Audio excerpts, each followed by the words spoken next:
What's up, movie friends? Welcome back to Raiders of the Lost Podcast. Episode 25, we are going to be doing a director spotlight on Wes Anderson. We chose Wes not only because he's a truly amazing filmmaker, but also because he's so unique. No one makes movies like Wes, and we think it's important to establish directors like Wes on this channel, on this show, to let you know that we're going to cover every kind of director, every kind of filmmaker, genre, movie, because we love all movies. Yeah, Wes's movies don't make the most money in the world, but Wes Anderson is the definition of an auteur, and the fact that when you watch one of his films, you know for certain that it's his because of this distinct style, the stories, the characters, and the feeling you get when you watch them. Wes Anderson was born in 1969 in Houston, Texas. His mother was a realtor and archaeologist, and his father worked in advertising. As a child, Wes avidly made films with a Super 8 camera starring his brothers and friends, which he still works with so many friends today. He is the middle child of 3 boys. His parents divorced when he was 8 years old. He worked as a projectionist while attending the University of Texas at Austin, where he met future longtime collaborator Owen Wilson and his brother Luke Wilson. He graduated with a degree in philosophy. And Wes's brother Eric is an artist and painter and has helped develop sets and paintings for some of Wes's films. Yeah, he painted all the suitcases in the Darjeeling Limited. Yeah, and I think he did a bunch of stuff for Royal Tenenbaums too. A bunch of the rooms and paintings in the rooms and stuff. A really cool fact about Wes is that his great-grandfather is actually Edgar Rice Burroughs, the author, who's famous for writing Tarzan and the John Carter series. I had no idea. Yeah. That is pretty cool. Yeah.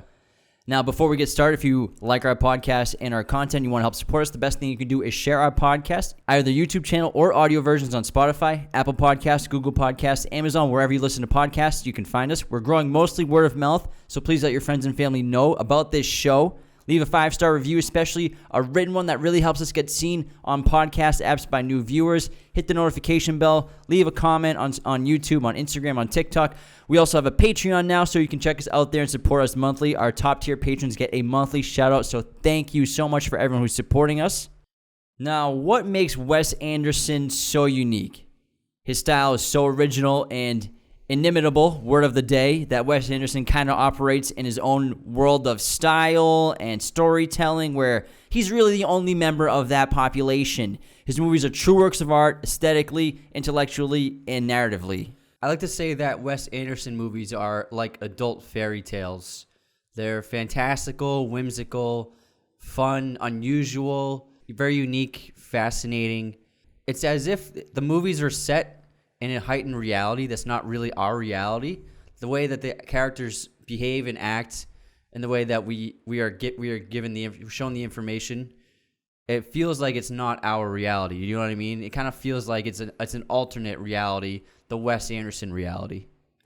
And the thing with Wes and all of his unique stories, his unique movies, is there's no wrong answer when someone asks you, what's your favorite Wes Anderson movie? There is no wrong answer. That's the beauty of his filmography.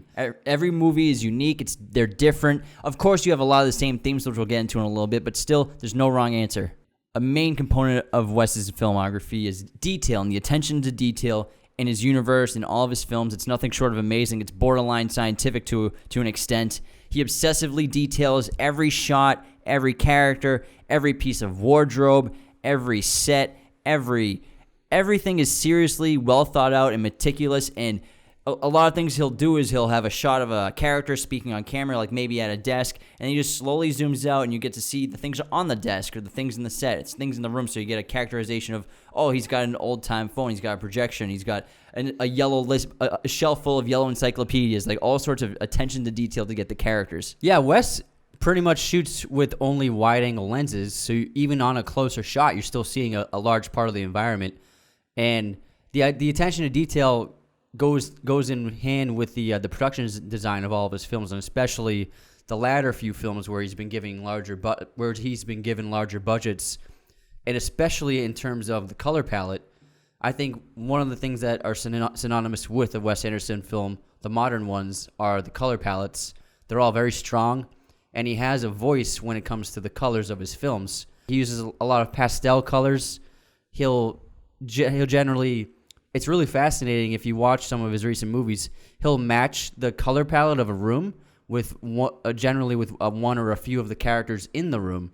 And so you'll see the wardrobe of a character matches perfectly with the entire environment that they're set in. And it's a really amazing way to show that the world is connected to this person and this character in that situation. Each one of Wes's films has a very specific color palette, and the ones that instantly come to mind are like the muted pinks and purples in Grand Budapest Hotel, the blues, reds, and yellows in Darjeeling Limited, and the autumn colors like the yellow, brown, orange in Fantastic Mr. Fox. And the greens and pinks in Moonrise Kingdom. Yeah, so every film has its own specific color palette, and the color palettes for each of these films helps build the world we're entering, and they encompass everything, like you said, the wardrobe, the buildings, the sets, everything. And this makes each movie seem kind of dreamlike, makes the sets feel like a character in the film as well as the people. Oh, yeah, absolutely. And in terms of camera techniques, I think that Wes uses a few old and traditional techniques to his advantage. He mashes together a bunch of incredible techniques. I think most prevalent of which is the tracking dolly shot. And in any Wes Anderson movie, even the old ones, but especially more so in the latter half of his career, you'll see dozens upon dozens of wide-angle tracking shots, whether it's characters walking across an environment, whether it's the camera tracking across a structure or the architecture of a building or the boat in Life Aquatic, and he's showing you all, or the train in Darjeeling where he's showing you all the different compartments and rooms of that architectural structure. He loves to do the tracking dolly shot to expand the environment, so you're not just trapped in one space in one room. He shows you everything he can. Yeah, he very seldomly cuts if he has to. If it's a cut, he likes to actually just move the camera instead of cutting to a different angle or different shot. He very seldom uses different odd angles or corner angles because it's called a whip pan if you want to say it. So a whip pan, yeah. Thanks for the camera knowledge. Yeah, so a whip pan is you have the camera on one character and then he quickly moves it to another character, so it's not like you said. It's like pretty much a cut to a different character speaking, but the camera never cuts. And you all saw that in La La Land when we're cutting between the dancing and the piano playing of Gosling and that character. So that's a very famous version of it in a big Hollywood movie. And Wes does this because he's obsessed also with flat compositions. So a lot of his shots are flat compositions. He doesn't again use angles very often, and even sometimes when characters are moving off a shot, off frame, he, like you said, tracks the camera with the character moving along the room or along the set. So he never really leaves the set, and he makes the camera feels like a part of the shot or a part of like a character in the scene. So what he does with his camera use is that a normal film or filmmaker, what they mostly want to do is try and provide the illusion of the film, so you're never aware of the actual physical filmmaking. But Wes likes to make the filmmaking a part of how he tells the story, and so you see the camera move in these unique ways, and it brings to light that there's a camera there. But it also adds to the effect of the Wes Anderson movie, where you're aware of the camera movements, but he wants you to be aware of it. And his flat compositions also create a lot of symmetry throughout the film, and which he effectively uses it to his advantage in editing. Yeah, the symmetry of his films is really precise. Even in Bottle Rocket and in Rushmore, he doesn't use it as much as he does now, but you could see the early signs of his use of perfect symmetry.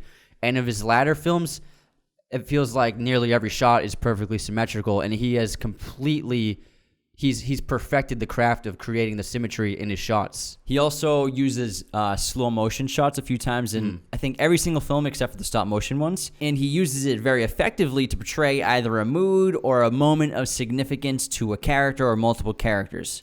I think some of his most powerful uses of slow motion are Margot walking off the bus, the kids in Moonrise Kingdom walking off the campgrounds after they get married, Adrian Brody chasing the train in Darjeeling, and then the three brothers at the end chasing the train. Jason Schwartzman at the end of Rushmore when the play's over and he's walking onto the stage, and then also there's the dance after that, and that's in slow motion as well. And then Bill Murray at the end of Life Aquatic, his film has just been shown at the festival again, and he's holding that kid on his shoulders, and he's walking through that beautiful alley. And also Grand Budapest, the shot of Saoirse Ronan on the merry-go-round, the beautiful shot of all the lights behind her and everything. Yeah. Wes also likes to use layers of shots, meaning he'll have a shot of a character or multiple characters in a set, in a room or something, but then behind them, either in a different room or in a window or in the background somewhere, he has other characters doing other things that have maybe no relation to the story or plot or scene at all. Sometimes they're related to the scene, but it's just an added effect that there's a story going on within the shot besides the main story. Exactly, and he also likes to stack actors diagonally, so they oftentimes, if there's multiple characters in a shot, like for example, there's a shot in Moonrise Kingdom where Bruce Willis is front and center, then there's two characters on either side of him, then there's two characters on either side of them, and they create a V towards the camera, and he does a similar diagonal framing and blocking of actors, like he does it in Grand Budapest when Ralph Fiennes, Zero, and Saoirse Ronan are in that room and they're talking. They're perfectly diagonal in a diagonal line from each other. So he likes to stack his actors in a way where he creates perfect symmetry for them in an angle from the camera. Yeah, Wes also likes to create dialogue in motion, meaning his actors will be walking and talking a lot, which is, you get a lot in real life. You don't see it too often in film because a lot of directors don't really exactly use practicality of tracking shots to the effect that Wes does, because it almost brings it to like a simplistic level where they care too much about cinematography to sacrifice even doing handheld shots, let alone a long tracking shot. And also he's very famous for those overhead shots. It's called a rostrum insert shot, and people also call it an overhead shot, but Wes uses it to such great effect it's become like a niche of his style of characters using items, characters writing letters, characters reading things, and they become more prevalent in his latter films, but it's a great way to give information to the audience because Wes loves to give as much information. Oftentimes, characters will create maps or they'll make plans with lists, and we'll see these amazing insert shots of the overhead shot of the actual list or the map of the plan, and it's become a fun thing to expect in a Wes Anderson movie. And you can see how expert he's become at these shots, because obviously in the more recent films he does the quirks very effectively, very quickly with the scene, but in the older films like in Rushmore and Bottle Rocket, there's a shot of Dignan and Luke Wilson's character, I forget his name, Anthony on the bus going over Dignan's list, and it's very slow and meticulous. And then also in Rushmore, Bill Murray's character giving the speech in the eulogy at the church, and there's a shot of his speech, and it's a very slow, long shot of it, and like now you would see Wes Anderson do that, but it'd be a lot quicker of a cut. The way he uses these insert shots now is he uses narration for them, and it kind of feels as though you're watching a novel visually told to you. With these characters, they're either reading letters or giving information or even narrating directly to camera, facing camera, breaking the fourth wall, and it kind of feels like you're getting a visual experience of reading a novel. The way that the story has narrators, and oftentimes it can be different narrators in one film, giving us information about the situations. We'll learn about a character, and it'll be like a 1-minute narration exposition about this character, and you feel like you know this person really well because of this little narration bit. Yeah, I definitely get that book vibe or reading a book vibe for most of his movies, but like I would say that with Rushmore, it's kind of more like a play, especially with like the opening curtains situation, the way he opens the film. But then Tenenbaums, which was the Tenenbaums later on, opens that book in its chapter and periodic. So then it's like more like a novel. Yeah. And speaking of characters, probably the most important part of all of his films are the characters. Yeah, they're very memorable characters. Many of his characters have similar personality traits. A lot of them are very quirky. That's the common word used for Wes Anderson characters, whimsy. Wes does such a great job with the wardrobe and the sets to let you know what each character is like, to the point where after just a few minutes of them on screen, you know exactly what they like. You can formulate their entire lives for yourself. In terms of the wardrobe, oftentimes his characters never really change their wardrobe, and if they do, it's just a different kind of color variation of their outfit. And for example, I think some of the most memorable and distinct looks in his films are Gustav's purple uniform in Grand Budapest, Chaz's red tracksuit in Royal Tenenbaums, Margot's fur coat in Royal Tenenbaums, Sam's scout outfit uniform in Moonrise Kingdom, and Steve Zissou's blue uniform and his red knitted cap in Life Aquatic, and then Max's Rushmore uniform. So these are very iconic wardrobe pieces. They're distinctive with the film itself. And a lot of his characters are innocently naive, like Dignan in Bottle Rocket and Zero in Grand Budapest. You got some secretive and reserved characters like Margot in Royal Tenenbaums, and again, the quirky scoutmaster Randy Ward in Moonrise Kingdom. And honestly, Wes Anderson kind of looks like he could be a character in any one of his films, the way he looks. It's not like a bad thing. It's just his style kind of looks like he could belong in his own movies, which obviously is a testament to, like, that's the mind that's creating these movies. And it's amazing because he's such a revered filmmaker, and actors love his films so much that for his most recent films, he's been able to cast the best actors in the industry, and they're all taking extremely reduced salaries in order to work for him. So, for example, Moonrise Kingdom has a couple of the biggest stars in the world. Bruce Willis is one of the leads, but that movie had a budget of $6 million. So people are taking massive pay cuts just to work on his movies. So it's an amazing thing. I mean, Bill Murray's worked with them 8 times. Yeah. That's insane. It's Bill Murray. He never works with anybody. Many of Wes's most iconic characters are generally obsessed with something or dedicate their lives to something, and it's an odd obsession that they're obsessed with. Like Max Fisher with High School, Steve Zissou With the extracurriculars. Steve Zissou with Aquatic Life, Mr. Fox's obsession with being a bandit, Francis in The Perfect Trip for his brothers, and Gustav with The Hotel. So a lot of his main characters have these odd dedications. Yeah, that's a good point. And also, he has some of the best actors alive working in his films, yet there is an intrinsic tone and style to the actors in all of his movies. And people describe it as dry or kind of muted, the way that the actors deliver dialogue. And I think that's how he's able to make his films so funny, is because oftentimes these characters are dealing with very extreme and serious conflicts, and if they delivered their lines in an authentically emotional way, it wouldn't be funny. But since he has his actors deliver lines in a very muted and kind of like oddball kind of way, kind of emotionless the actors are kind of emotionless when they say their dialogue, and I think that creates a separation for the audience from the character and from the actual serious conflicts going on in the situation.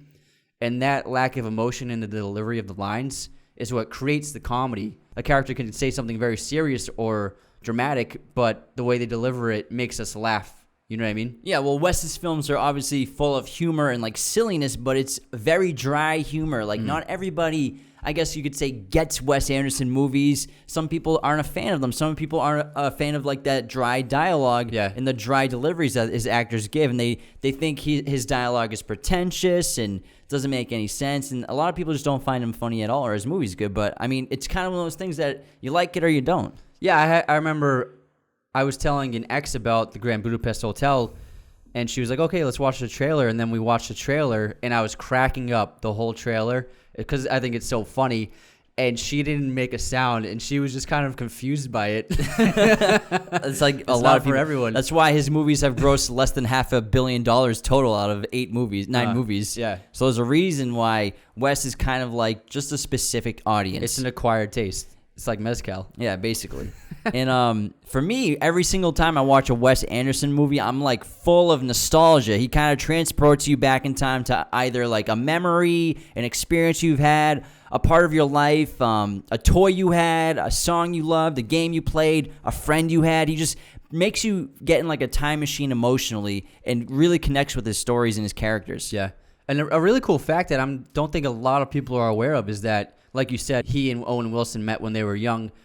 But Owen Wilson actually co-wrote 3 of Wes Anderson's films with him. They co-wrote Bottle Rocket, Rushmore, and Royal Tenenbaums. It's a really cool fact about Owen Wilson that maybe not a lot of people know about him. And another major component about Wes's films that make them brilliant are he seems to have found the perfect music collaborator or partner recently with Alexandre Desplat. And Desplat clearly has been able to interpret Wes's vision for his stories, for his films, and creates like the perfect musical accompaniment to his stories and his characters. Like Grand Budapest is amazing. It's an amazing score. Moonrise Kingdom is amazing. Isle of Dogs is so cool and unique. And they really just go so well together. Yeah, they're a perfect pair. And then there's also this recurring theme of dysfunctional families in Wes's films. You start to wonder, like, does he have troubled relationships with his parents? Well, we talked about earlier that his parents divorced when he was 8, so I'm sure he's taken elements of his dysfunctional family. And I mean, we have divorced parents. A lot of people do. So there's obviously you're dealing with lots of dysfunction if that's happening. Even if your parents aren't divorced, you still have a lot of people have dysfunctional families. And then they're often wayward main characters who are seeking the approval of a father figure or brothers. Something that I really love that Wes does is he uses a lot of miniatures, and not just miniatures, but also builds a lot of elaborate sets for shots. Like miniatures in terms of, we actually even saw this on display, was the actual Grand Budapest Hotel. Beautiful miniature. They had it on display at ArcLight in Hollywood when we went to go see Grand Budapest Hotel.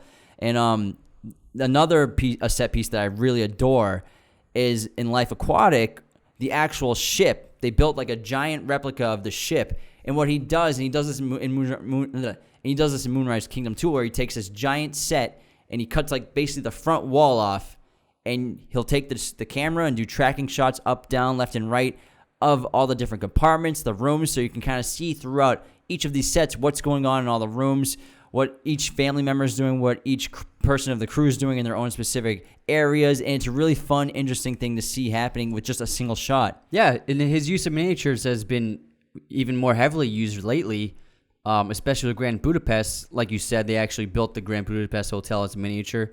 They built the cliffs. They actually made painted backdrops for most of those miniature sets. So a lot of the backgrounds of the landscapes are actually painted by hand. He built the trolleys, they built the cable cars, and they built the mountain.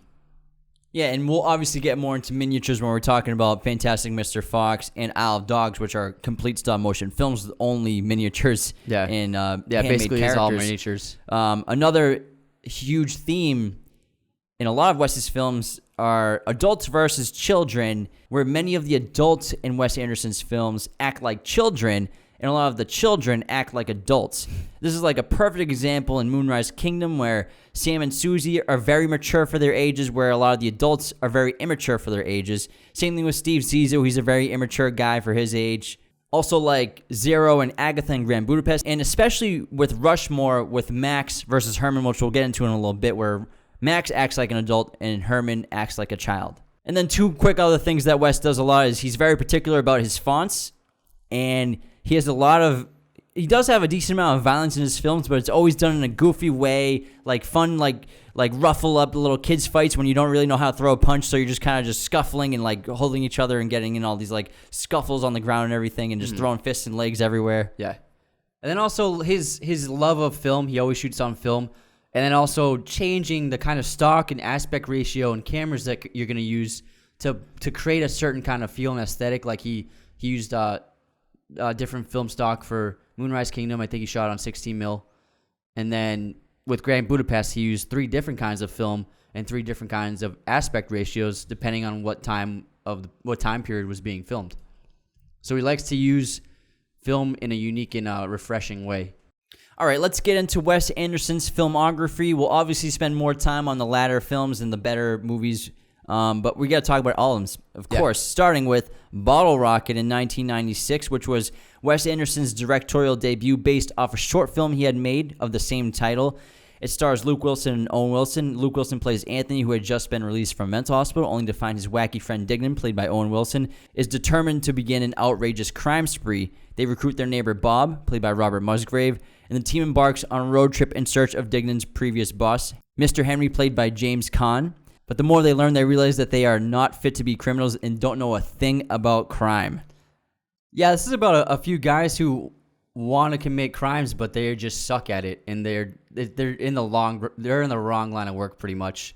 And this film is obviously Wes's first film, and it's not as Wes Anderson in style, but you can still see hints and glimmers of the aesthetic tendencies that he has nowadays in the early beginning stages.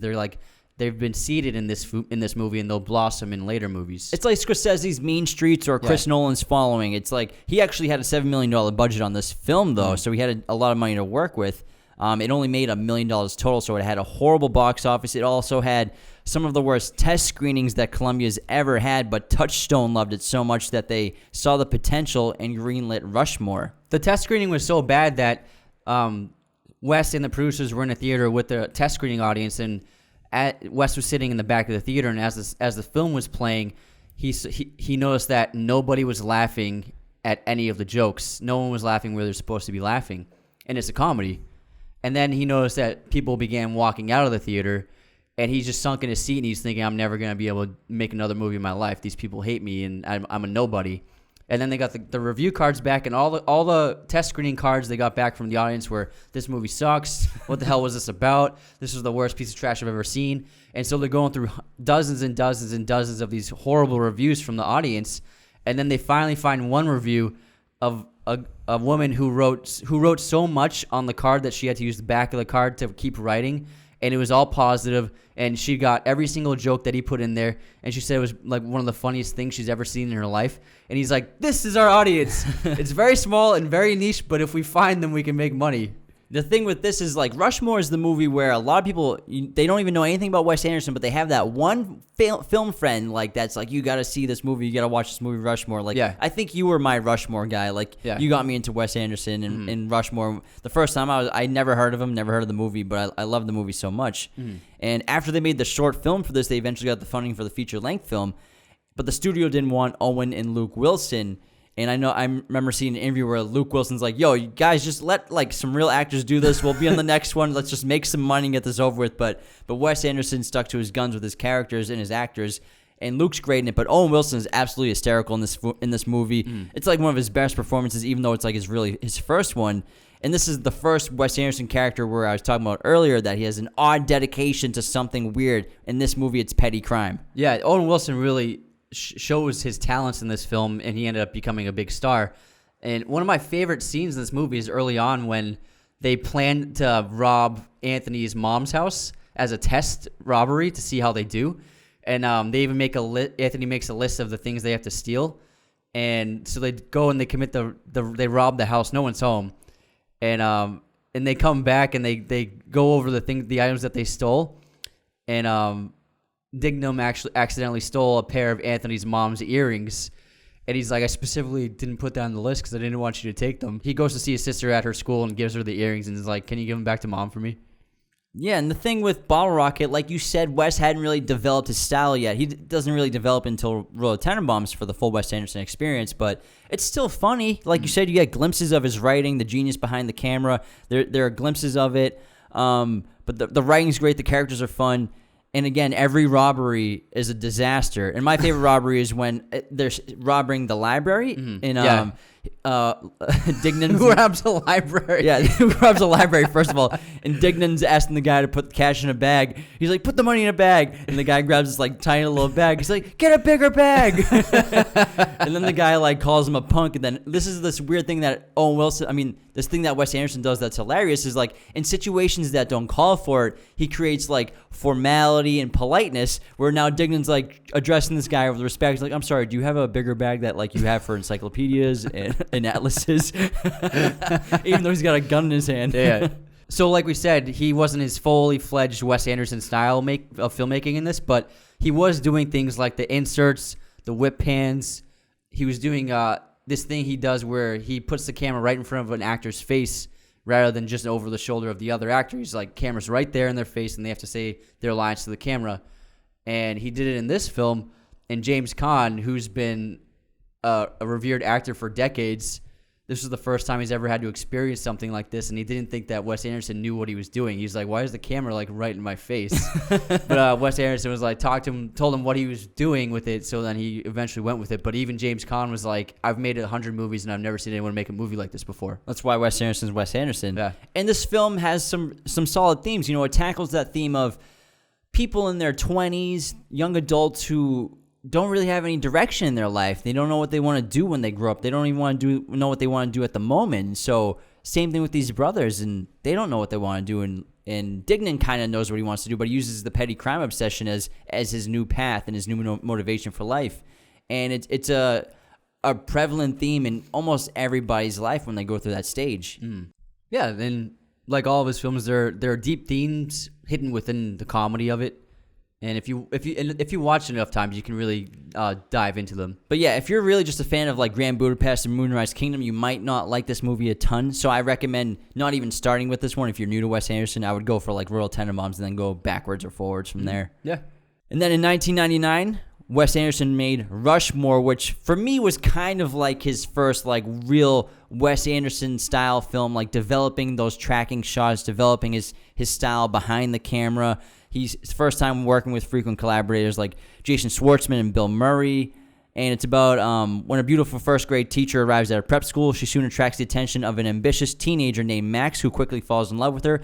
Max turns to Bill Murray, who's the father of 2 classmates, for advice on how to woo the teacher. He's also like a local millionaire and celebrity. However, the situation soon gets complicated when Max's new friend becomes involved with her, and they compete for her, and they go to war for her attention. Yeah, it's a really funny movie about a rivalry between a 15-year-old and a 50-year-old businessman, and watching them go head to head again in this movie is pretty hysterical. Yeah, and so like where Dignan's obsessed with petty crime, Max is obsessed with high school, specifically going to Rushmore, his high school. He's obsessed with extracurricular activities. And the ironic thing about him is he's obsessed with high school. It's like his whole life. It's what he wants to do forever. He has that weird line where because Herman eventually starts to admire Max for his energy and his passion. He's like, what's the secret behind it? He's like, well, you just got to find something you love and do it for the rest of your life. But you can't do high school for the rest of your life. Yeah. And ironically, Max, like you said, does all these extracurricular activities. And in his dreams and in his daydreams, he's like a hero and like a very popular person. But really, he has no friends. Nobody likes him. Besides that one kid who I think he's in like 6th grade. Yeah. And that's it.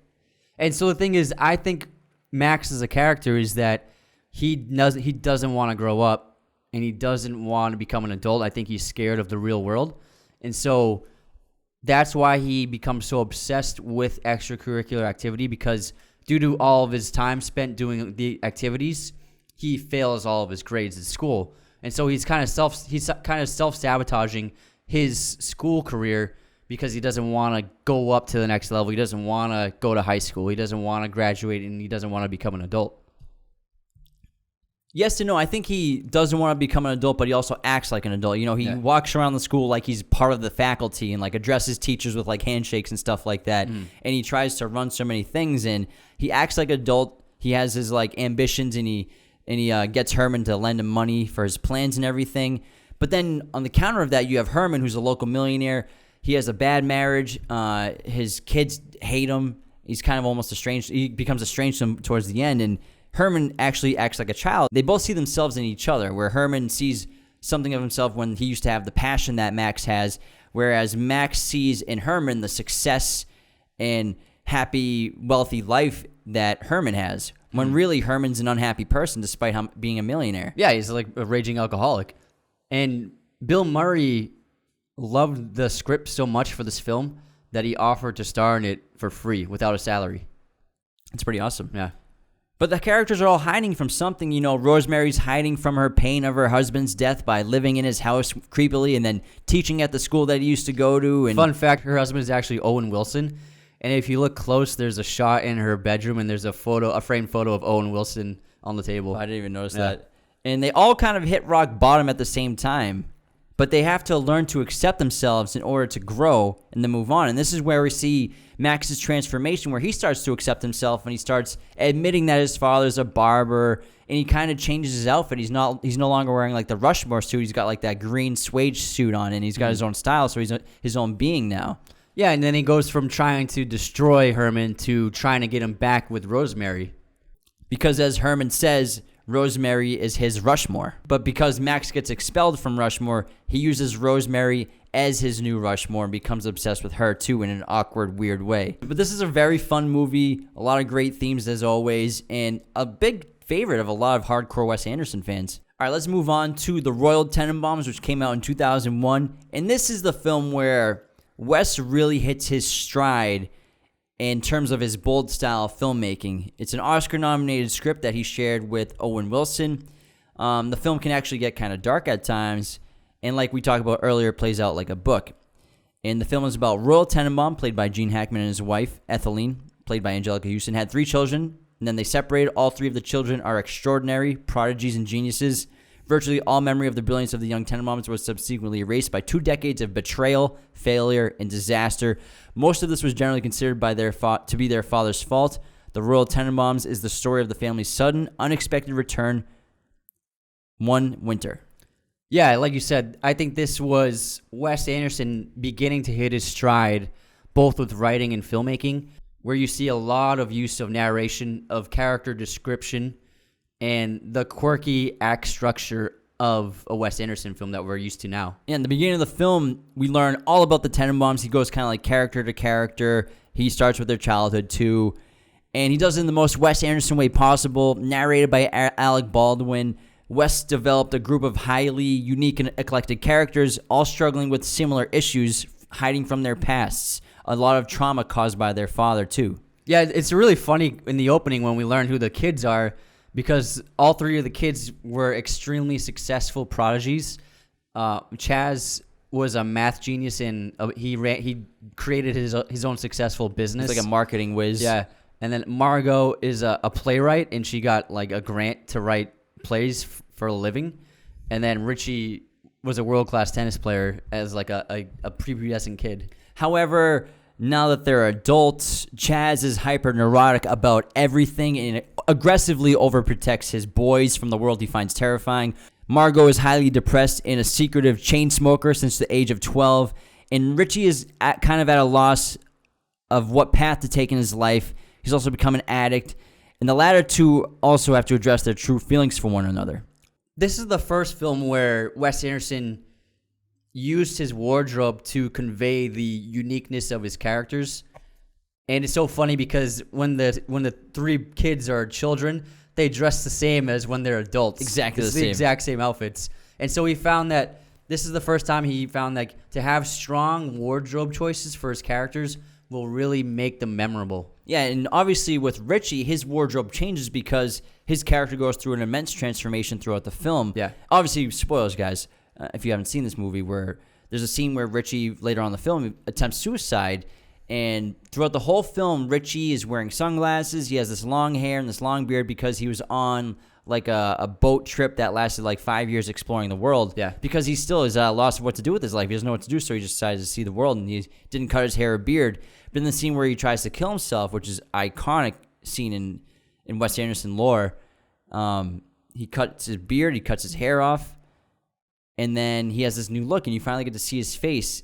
And that's kind of like... he stops wearing the sunglasses. Stops wearing the sunglasses. It's the first time he takes his sunglasses off as Luke Wilson. And you finally see, oh, it's Luke Wilson's face. I didn't even barely recognize him throughout the rest of the film. Yeah, he was hiding himself from the world.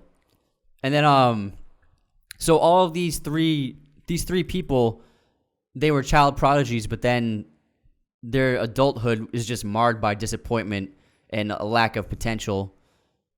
And for the most part, it's Royal's fault as a bad father.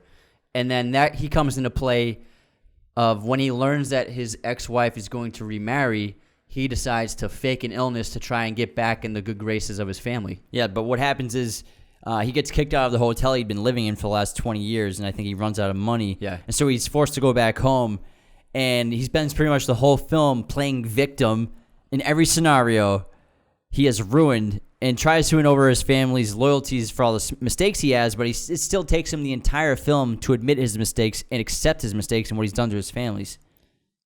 Yeah, and what's really cool about this movie is they shot it all in New York City, but because Wes Anderson, like I said, he likes to create this heightened reality where it's not our reality, he purposely filmed in the city in a way where he never actually showed any landmarks, any discernible landmarks in New York.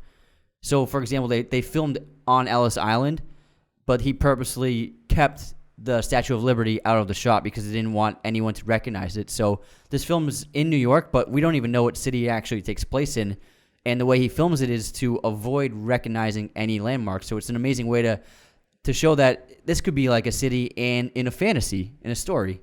I think we have to talk about the odd incestual relationship, though, between Margot and Richie. It's got to be addressed a little bit because I know a lot of people think it's weird, but again, we have to remember, be clear that they're not blood relatives. They're related through adoption. So Margot was adopted as a kid into the family. So technically, it's not truly incest. It's a little weird because, they grew up together. Mm-hmm. But, I mean, it's based on a French film of actual siblings that have an incestual relationship. But again, they're not blood related. I love Ben Stiller in this movie as Chaz, and I think he has some of the funniest gags in the entire film, like where we were talking earlier where he's always wearing that red Adidas tracksuit, mm-hmm. but then at Royal's funeral at the end of the movie, he wears a black Adidas tracksuit. And then when he's with his sons and they're all shaving their faces with him despite them being 8 and 10 years old, it's hysterical. Ben Stiller, he thought that his character wore a red tracksuit because it made him and his kids more easy to spot in any kind of dangerous situation. He'll be like, oh, there's a giant red tracksuit right there. Or if he's like, his kids got lost. But Wes Anderson said, I just imagine you in a tracksuit the whole time, so there's nothing behind it. And I mean, Gene Hackman's awesome as Royal. He's a very iconic character in Wes Anderson's world. Compared to the rest of the cast, it seems that every character besides Royal takes life too seriously, where Royal doesn't take life seriously enough. And it's his own fault, because since he never took his family seriously, he created these obsessive personalities within his children. Yeah, and Gene Hackman and Wes Anderson actually did not get along throughout the filming of this movie, and Hackman signed on hoping that it would be a fun and relaxing film to do, but it ended up being more taxing of a role than he expected it to be, and it had been noted multiple times that they fought on set a lot, and Gene Hackman even bullied Anderson on set openly over disagreements of filming and sets and like runtime and everything, and leading to a lot of the female castmates like Gwyneth Paltrow to ignoring Hackman on set, and Bill Murray even verbally defending Wes on set and coming to his aid in response to Gene. Yeah, I think because Gene Hackman, he's an old school actor, man, and he retired a couple of years after this film, and so I'm sure he didn't understand the exactness and the attention to detail that Wes has in his filmmaking, like we said, where everything needs to be timed perfectly with the cameras and the lights and the sets. And so I'm sure he was expecting an easy shoot to just chill and like hang a out. fun comedy. Yeah, but I don't think he understood the genius, but also the taxing physical production of a Wes Anderson film. And again, this film, the similar theme we talked about earlier, where Wes has children acting like adults and adults acting like children. The three children, plus obviously Eli, played by Owen Wilson, who's the neighbor across the street, who also has the relationship and affair with Margot in their past. The three of them act like adults when they're kids, and they're highly successful prodigies. But then when they're adults, they're all acting like children, and it's ironic.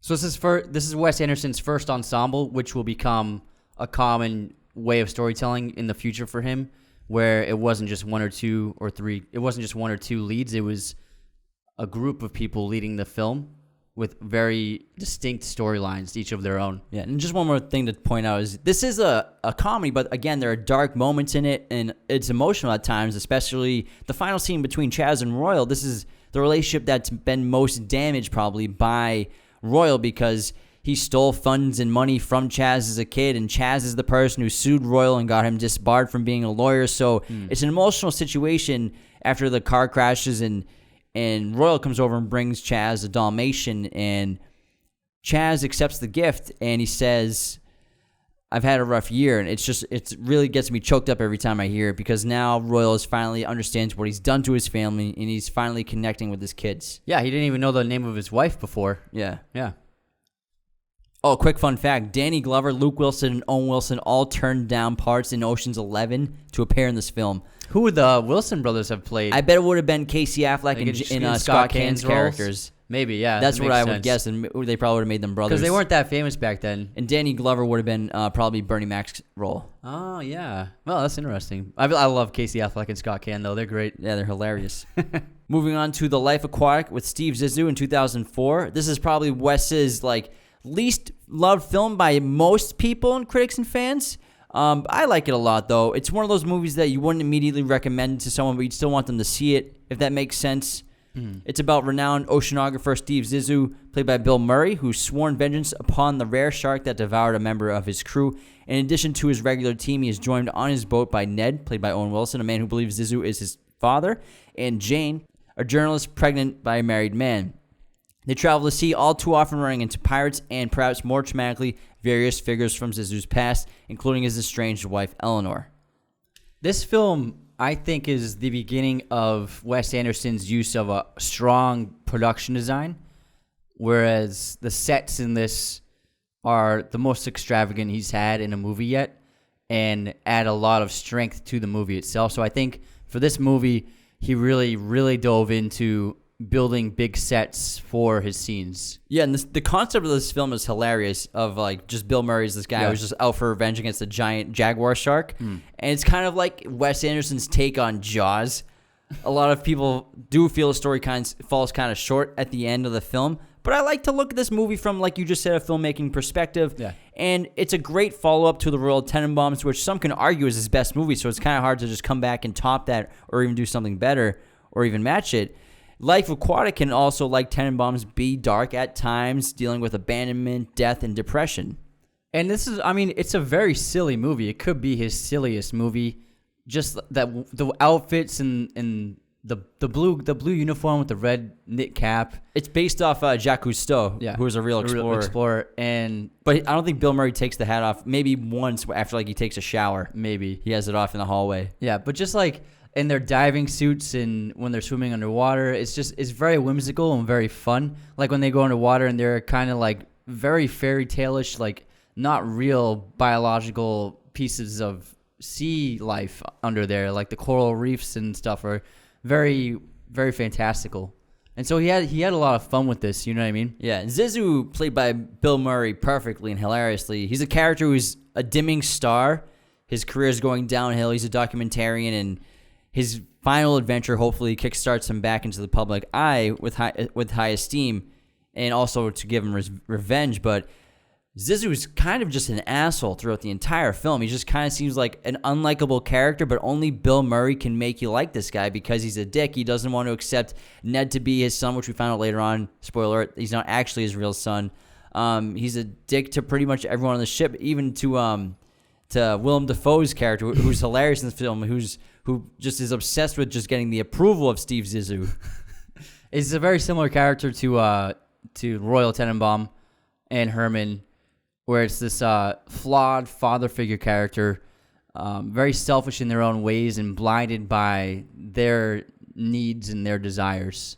But like you said, only Bill Murray can pull this off. And yeah, there are some pretty serious scenes, like when he attacks the pirates that are taking over the ship, and he just like starts shooting all of them. It's like a crazy action shootout. And there's a hilarious shot where he like he walks into a door, and there's like the poker game, and Jeff Goldblum gets shot in the chest, and then it's just Zissou versus like 12 people who are shooting like AK-47s at him at an open doorway, and he doesn't get shot at all. And he's just standing in the doorway. A handgun. It's like shooting with Star Troopers. Like they're not gonna touch you. I don't know how many bullets he shot with just one handgun in this movie. It's pretty hysterical. Yeah, he just keeps firing with it.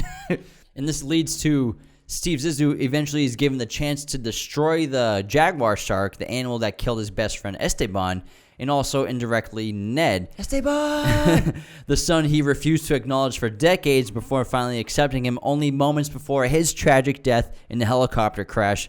And rather than killing the shark, he decides to make peace with it and ultimately with himself.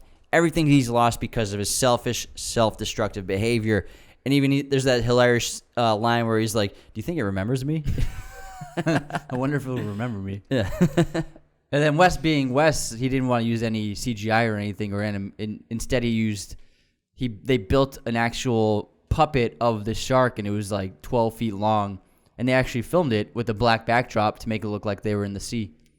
And yeah, I love like the practicality of these fun sets and set pieces, like the submarine when they take it down, and like there's like 12 people inside the submarine. Clearly they didn't like actually go underwater, and it's just like this fun shot of them that's clearly shot inside, and they're all just looking outside the window, and he just superimposed it on top of the submarine. And that yellow submarine, for me, every time I see it to me looks like a reference to the Beatles and the Yellow Submarine music video. And the one in the video honestly looks almost exactly like the one used in the film. Mm-hmm. Yeah, I'm sure they drew from that for sure. So this movie is great, but it showed that Wes was still finding his audience. His Royal Tenenbaums made some money. Rushmore made some money, but Life Aquatic was a big bomb. It made, I think, $34 million in total box office on a budget of 50. So it was a big loss for the studio. So I think that Wes, he got a bigger budget, but it was clear that they were still trying to find the Wes Anderson audience. But all in all, it's a very good film. It's hilarious. If you love Bill Murray, I mean, who doesn't love Bill Murray? He's the lead character in the film, so obviously I adore it for that reason. But I mean, if you're a fan of Wes, you'll love it still. Let's move on to the Darjeeling Limited, which came out in 2007, co-written by Jason Schwartzman and Roman Coppola. The film is about three estranged brothers, Francis, played by Owen Wilson, Peter, played by Adrian Brody, and Jack, played by Jason Schwartzman, who reunite for a train trip across India. The siblings have not spoken in over a year, ever since their father passed away, and Francis is recovering from a motorcycle accident. Peter cannot cope with his wife's pregnancy, and Jack cannot get over his ex-lover. And the brothers fall into old patterns of behavior as Francis forces them all onto the spiritual journey to try to reconnect, where he finally reveals the real reason for their reunion to visit their mother in the Himalayan convent. This film was about dealing with grief and loss. These three brothers haven't spoken in a year because they are incapable of dealing with the loss of their father, and it's estranged them from each other. And they all exhibit certain tendencies and behaviors which show how they're trying to avoid the grief and facing the loss of their father. So, for example, Peter, played by Adrian Brody, he wears his father's prescription sunglasses, even though they make his vision blurry because he's trying to keep the world out of focus. He doesn't want to see the world, and he doesn't want to deal with the world, so he keeps his sight and his vision blurry. Which is in contrast to Richie in Royal Tenenbaums, who uses the sunglasses to hide from the world. Yeah, exactly. So Jack, Jason Schwartzman's character, he's a writer, but the things he writes are pretty much word for word verbatim situations that have happened, and he's writing a short story about the father's funeral. And so he's waiting for like the next chapter to unfold. But I look at it as not that. I mean, that makes sense thinking about it that way too, but he doesn't want to deal with the grief of the loss, and so he's fictionalizing what really happened to make it seem like it didn't happen. You know what I mean? It's like, it's not real because I fictionalized it and I wrote it in this story, so it's not reality. When in fact, so he's just trying to not deal with it himself.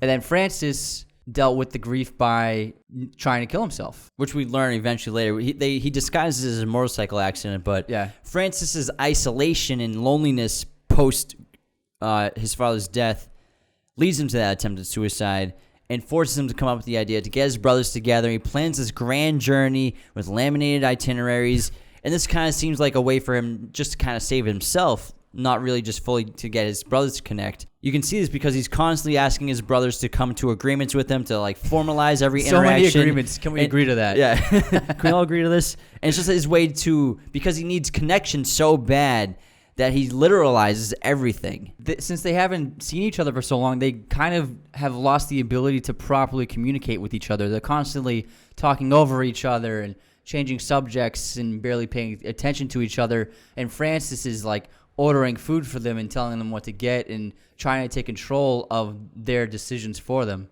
And again, this was co-written by Jason Schwartzman and Roman Coppola, who Wes will go on to write more scripts with. And actually, the three of them, while writing this, they lived in different cities, but whenever they were in the same city, they would have their writing sessions. And then once they had a script, they actually took the trip to India to kind of formulate the rest of the film and get it finished authentically. And they kind of ended up like acting out parts of the movie to kind of get the vibe of the situations. And like how you were talking earlier about how the brothers have kind of lost their means of communicating with each other. They don't really know how to do it anymore. In like the first several scenes with the brothers, when they're together, they're kind of just communicating about themselves and throwing that at their brothers to like talk about themselves. And they're not really looking for opinions back, not too much. And they just want to hear themselves talk. And it's also apparent in that shot inside the train compartments where their three brothers are talking and living in that compartment. And there's a mirror and then there's an open window. And just like how people often communicate, is they're just communicating with themselves, even though they're talking to other people, which is basically what the brothers do throughout the film until they start to connect actually. What's really cool about the train is Wes Anderson actually filmed this movie on an actual train that was moving on an actual train track. And they had to go through several months of negotiations and logistics with the train company, but he was adamant about filming it on an actual train. And this added to the authenticity of feeling the movement of the train and seeing it, and then also the tight quarters of the train and having to film logistically and practically within the small confines of a train. Yeah, and they had very minimal crew, and the actors were doing basically like their own makeup, and they didn't have trailers or anything, so they weren't like accommodated like actors usually are, because actors are generally coddled like crazy on movie sets. They have very comfortable lives. Yeah, they're treated very well, and on this movie they kind of it was just kind of like guerrilla filmmaking in a sense. Mm-hmm. And Natalie Portman even has a role in this that lasts maybe like 5 seconds, but it's actually tacked on from a short film with Jason Schwartzman's character called Hotel Chevalier. But she actually flew all the way to India and worked for 30 minutes on the movie. I think she just stayed there too for like a week and a half or something like that too. And then also, so with Tenenbaums, Wes began his love of creating unique character designs and wardrobes for his characters. So in this film, not so much, but there is the very unique and distinctive look of Owen Wilson's bandaged face and head, which he doesn't even explain to the brothers until like 15 minutes into the movie when they're like, what happened to your face? So that is an iconic look for the movie of Owen Wilson's wrapped up face. And of course, filming in India, and they go to a lot of beautiful locations. And Wes he instead of using like these amazing epic shots of like India, he uses India as like a backdrop to the brothers' lives and like their story, because they're still pretty much center frame in all the shots, and it's their discourse that carries every scene. And he just has these beautiful backdrops and these beautiful buildings and sets and everything of India. Yeah, and I think this movie is just a really, really beautiful story about not just grief but death itself, and that's illustrated in the sequence where they come across the 3 Indian boys who are drowning in that river, and each of the brothers goes to save one of the boys, and then Peter is the last one out of the river, and he says that he didn't save the kid drowned. And then they bring the kids back to the Indian village, and they have that really beautiful memorial and funeral of the kid. And so I think this illustrates how people deal with grief, because this funeral procession and this ritual it's beautiful, and it's kind of like a celebration of the life of the kid. And even though a horrible thing happened, the villagers are very kind to the brothers, and which contrasts with how they have been dealing with the grief of their father, where they've just shut each other out of their lives and have gone down these downward paths in their lives. And so I think the death of this boy and experiencing the different cultures dealing of grief and loss really helped them all grow as characters in order to take a step to begin to overcome the death of their father. Yeah, and the spiritual process that the Indian villagers go through with the death in their community and with the death of the boy is a very elaborate and, like you said, beautiful process, and it's very respectful, and everyone's kind of grieving together, including the brothers start to grieve as well because they're part of this moment, and it's a way for them to grieve the loss of their father. And what the Indian villagers end up doing is they end up burning the boy's body, and then they all bathe in the river to get the boys' ashes off of their bodies and their clothing. And this is symbolic, where they're letting go of their grief to move on, to not let their past and their sadnesses haunt them for the rest of their lives, which is what's happening to the brothers. And the brothers eventually do the same process later on, because they've been carrying their father's luggage throughout the whole movie, all these suitcases and bags, and even Peter's been wearing his father's sunglasses. Those are prescription sunglasses. Yeah, and he's been in the what? The belt. In the belt. And he's even taking headache medication because he's getting headaches from the sunglasses, which are a prescription, and he doesn't need a prescription. And at the final shot of the film, when that super slow-mo shot of them running to the other train, and they're finally happy, and they finally move past their grief, and they throw the suitcases away, just like the Indian villagers wash the ashes off their bodies. Exactly. And so the funeral of the boy is the first step, and then the second step was being able to accept their mother's rejection. So we learn they eventually get to their mother, and we learn that she works at a convent, but we also learn that she's abandoned them in their past as children, and they go there to try to find some kind of closure, but it doesn't happen. She abandons them again. So when they were younger, the abandonment from their mother destroyed them emotionally. But now, after being abandoned by their mother again as adults, it's not that hard of a burden on them this time, and they're able to overcome it pretty quickly because they've grown as people and as adults, and they've learned how to deal with grief. Yeah, and I wouldn't say the protagonists, the brothers in this film, are like typical Wes Anderson characters. Yes, they're kind of like, the classical whimsy and quirky guys in some ways, but they genuinely seem like brothers. This seems like a really intimate film for Wes and the writers, because we just had Royal Tenenbaums before this, where it's a big ensemble cast, and even Aquatic.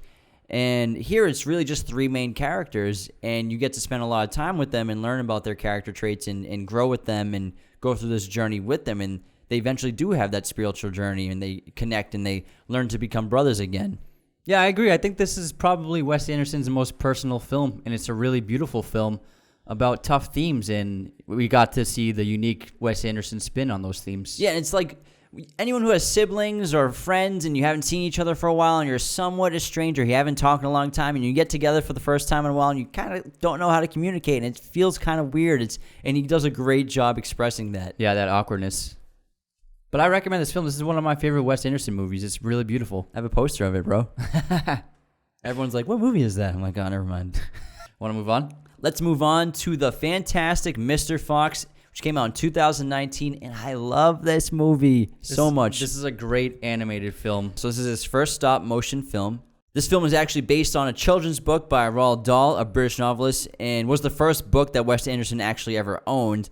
And Noah Baumbach actually helped co-write the screenplay with him. And Baumbach's an awesome director. He just did Marriage Story, if you've seen that on Netflix. This movie's hysterical, clever, visually stunning. It's about a fox who breaks a promise to his wife. The fox, played by George Clooney, the wife is Meryl Streep, and raises the farms of their human neighbors, Bogus, Bunce, and Bean, giving into his animal instincts and endangers not only his marriage, but also the lives of his family and their animal friends. When the farmers force Mr. Fox and company deep underground, he has to resort to his natural craftiness.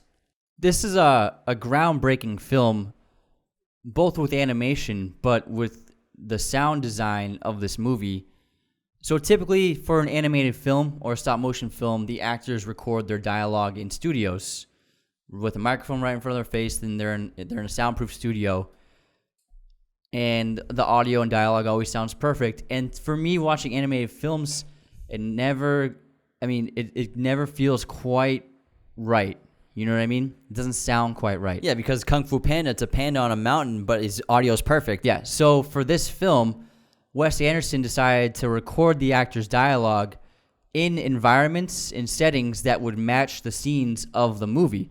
So if a character is underground speaking, he had them go into the basement of a house to record the dialogue, or they went into an attic to record dialogue, and they went into a farmhouse to record dialogue. Or if a character is outside, he had his actors record in a forest or out in a field. So you can actually, it sounds like it matches the environment of the scene. And for this, it makes the realism of the stop motion even more realistic and really puts you there. It makes it seem like these are actual real things. And we saw a filmmaker start to do this, like specifically with Rango, where they would basically film the audio and kind of act it out outside or whatever set they're on. Yeah, so with Rango, they actually filmed the actual movie with the actors, which is really cool. And again, this is a stop motion film, which meticulously takes a long time to film. And at the same time, there were other stop motion films coming out, like Coraline came out, but this is different because it doesn't look perfectly smooth like Coraline, those other stop motion films, because Wes purposely shot this digitally in 12 frames per second so that you know that it's stop motion graphics and animation, so you can tell. And like his other movies, the camera plays a part as a character. Yeah, so the movement is a little choppy, but he does it on purpose. But also, what I love about this is the materials that they use to make the characters and the sets are actual real materials. He was adamant that if there are stones in the shot, they have to be real stones, and all the leaves are real leaves, and the grass is real grass, and the fur of the animals is actual real fox fur. So he used real materials from the earth to create the sets and characters, which gives it a realistic tangibility that you've never seen in a film before. Yeah, and there's just one CGI shot was used, one scene, and it's the flooding of the Flint mine. Other than that, every single shot, every prop, every piece of wardrobe, character, made by hand, used for stop motion filmmaking. Even the smoke is real. They use cotton balls for that, and I think the fire is pieces of wax candle cut up. That's funny. And this movie is composed of almost 56,000 shots, and for example, an 18-second clip would take about 8 days to make, so this took a long time to make. And the color scheme of this movie is primarily autumn colors, so like a lot of yellows, oranges, browns, with virtually no green or blue. However, Christopherson, his blue-colored wardrobe was intentional as a way to emphasize him being an outsider. Ash is always so jealous of him, and Christopherson is like amazing at everything, and everyone loves him. He doesn't seem to try to do anything. People just gravitate towards him, and it always makes Ash so jealous. Well, a big theme in this film is accepting who you are and accepting your identity. And Ash, his father doesn't seem to accept Ash for who he is because his father wants him to be like him, like great at sports, a great athlete, a great bandit. He wants him to be taller, and Ash is a very short guy, even a short little fox. But his cousin seems to be everything, and even his gym teacher is, when he sees Christopherson play the game, he's like, "Wow, he really is your father's nephew." This movie, I think this might be my favorite Wes Anderson movie, and it's freaking hysterical. Like, the one-liners in this movie drive me crazy. It's so funny. It's so funny, and I love. So the animals they're very civilized and they're very humanistic in how they behave.